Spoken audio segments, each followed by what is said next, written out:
Hey guys, welcome to Contest Prep University. I'm Joe Klemczewski with Adam Atkinson. We are still in our meta series Peak Week. This week is our final session, and it's going to be on, or our final series, I should say. It's going to be on men's bodybuilding and classic physique, which used to be men's classic bodybuilding. So over the last couple of years, there's been some shifts in exactly how people perceive this particular division.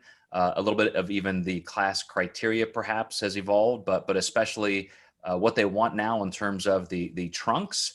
So I'm going to turn that over real quick to Adam and let him kind of describe the evolution of that particular division, and then we'll jump back into men's bodybuilding. Yeah, so classic physique, I don't know if a lot of people remember, there used to be something at the Arnold Classics called classic bodybuilding. It was a more aesthetic physique, not as big, and people would wear regular bodybuilding trunks. I think it was 2015 or it was between 15 and 17. I think they had, I think it was 15 or 16. They actually had the classic physique division. So it basically was classic bodybuilding. They decided on the weight classes. Now I can't remember, however, if they were, it's by height and weight. I can't remember if they had, the same standards back when it was classic bodybuilding.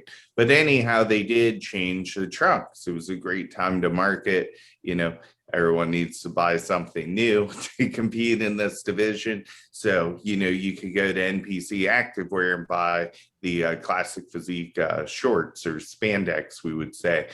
So they do cover just a little bit of the leg, about, you know, an eighth of the leg, I would say. But now they've even made a short change where it doesn't cover the legs as much. So so far, I would say we're relatively locked into what the division is. I believe they've even made a slight adjustment. And now when you turn pro in classic physique, you can actually go up an additional 10 pounds, which is really nice since it's height and weight. And once you're a pro, you're going to be larger in size. So they do give you some growing room once you get your pro card. And that's the main thing between men's bodybuilding and what is now classic men's physique is, as you said, they actually had weight criteria per height range.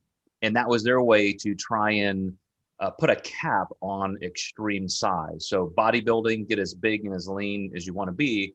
Classic, we're trying to kind of fill that Steve Reeves void from the 50s, maybe a Frank Zane kind of look, and just say, hey, we don't want you to be 300 pounds and shredded on stage, but let's go back to that era, at least have a division that represents that. And I think they started to succeed. I don't know if people are still, you know, really viewing it like that, but how have you seen changes in the last couple of years, Adam?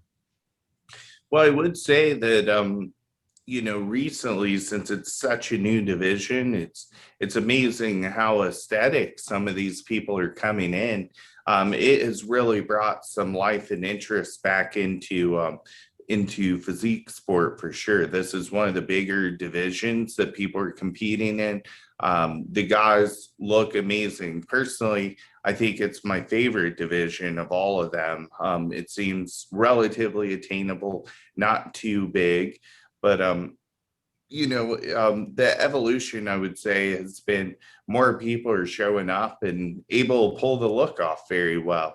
And I would say that is more inclusive, because when you look at bodybuilding, not many people are able to, you know, be shredded at 300 pounds. Mm-hmm. So that makes a big difference.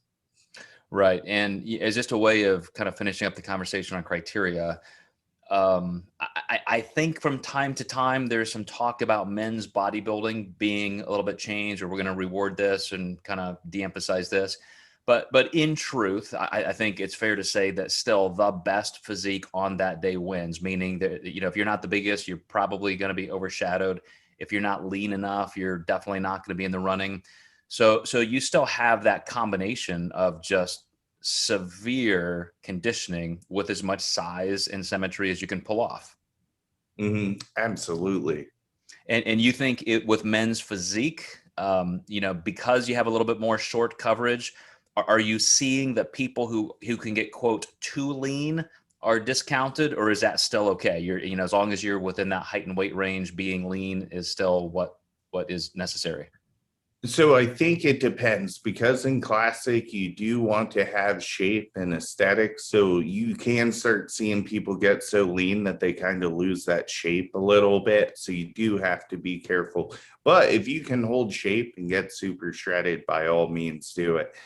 Perfect. All right, guys. Well, that wraps up our chat on the division criteria with men's bodybuilding as well as men's classic physique. And in the next episode, we're going to switch gears and talk about body type and where you may fit in to these classes. So we'll see you next time.